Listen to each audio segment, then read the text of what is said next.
नमस्कार दोस्तों, आज की कहानी बहुत ही इंटरेस्टिंग है, तो कृपया ध्यान से सुनिएगा। किसी ने क्या खूब कहा है कि जो मुस्कुरा रहा है उसे दर्द ने पाला होगा, जो चल रहा है उसी के पांव में छाला होगा। बिना संघर्ष के इंसान चमक ही नहीं सकता, जो जलेगा उसी दिए में उजाला होगा। हम में से बहुत से लोग ऐसे हैं जो संघर्ष से बचना चाहते हैं, लेकिन उन्हें याद रखना चाहिए कि संघर्ष ही तो जीवन की आत्मा है। इसीलिए कहते हैं, जितना कठिन संघर्ष होगा उतनी ही शानदार जीत भी होगी। एक किसान जो भगवान को बहुत मानता था, एक बार वह किसान भगवान से बहुत ही नाराज हो गया। किसान बहुत ही मेहनती था। बहुत मेहनत के बाद वह खेतों में अनाज उगाता, उसकी देखभाल करता, लेकिन अक्सर उसकी फसल खराब हो जाती। कभी अधिक पानी आ जाती, कभी सूखा पड़ जाता, तो कभी तेज धूप और कभी आंधी, मतलब किसी न किसी वजह से उसकी फसल खराब हो जाती।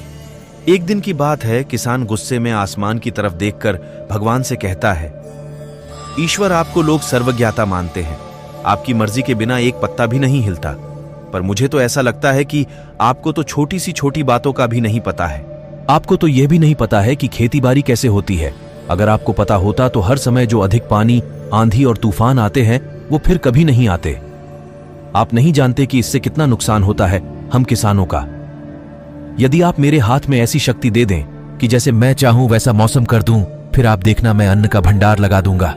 भगवान किसान के इन तीखे वाक्य को सुनकर मुस्कुरा रहे थे और वह किसान के सामने प्रकट हुए और बोले, मैं आज से तुझे ऐसी शक्ति देता हूं कि तुम अपने खेतों पर तुम्हारी जैसी इच्छा हो तुम वैसा मौसम कर दोगे। मैं इसमें बिल्कुल भी दखल नहीं दूंगा, सब तुम्हारी इच्छा से होगा। किसान वरदान पाकर बहुत खुश हो गया।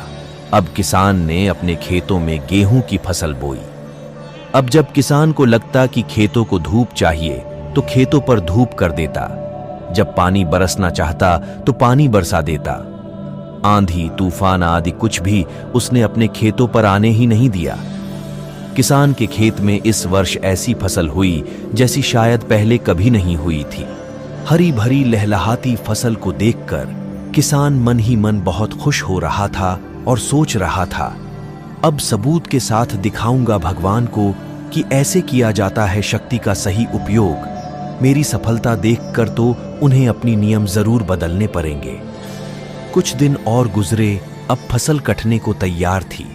किसान बहुत ही उत्साह के साथ फसल को जैसे ही काटने लगा तो उसकी नजर गेहूं की बालियों पर गई, तो उसने अपना सिर पीट कर रोने चिल्लाने लगा। गेहूं की एक भी बाली में गेहूं का एक दाना नहीं था, सारी बालियां अंदर से खाली थीं। अब किसान बहुत दुखी हो गया। अब किसान ने भगवान को रोते हुए फिर से पुकारा। भगवान प्रकट हुए और बोले, पुत्र, ये तो होना ही था, क्योंकि तुमने अपनी फसल को संघर्ष करने का मौका ही नहीं दिया।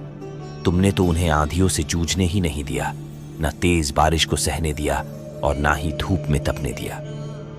तुमने अपने खेतों को एक भी चुनौती का सामना तो करने नहीं दिया ना, इसीलिए तुम्हारी सारी फसल अंदर से खोखली रह गई। जब आंधी, तूफान, तेज बारिश और तेज धूप पड़ती है, तभी ये पौधे अपने अस्तित्व को बचाने के लिए संघर्ष करते हैं, और इसी संघर्ष से जो बल पैदा होता है, जिसमें शक्ति होती है, ऊर्जा होती है, और इसी ऊर्जा पूर्ति को तूने अपने खेतों को करने नहीं दिया।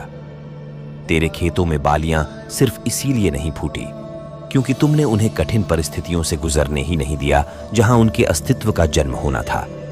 याद रखना, सोना तब तक सोना नहीं होता है जब तक वह आग में तपने, गलने और हथौड़े से पीटने जैसे संघर्षों से होकर नहीं गुजरता है।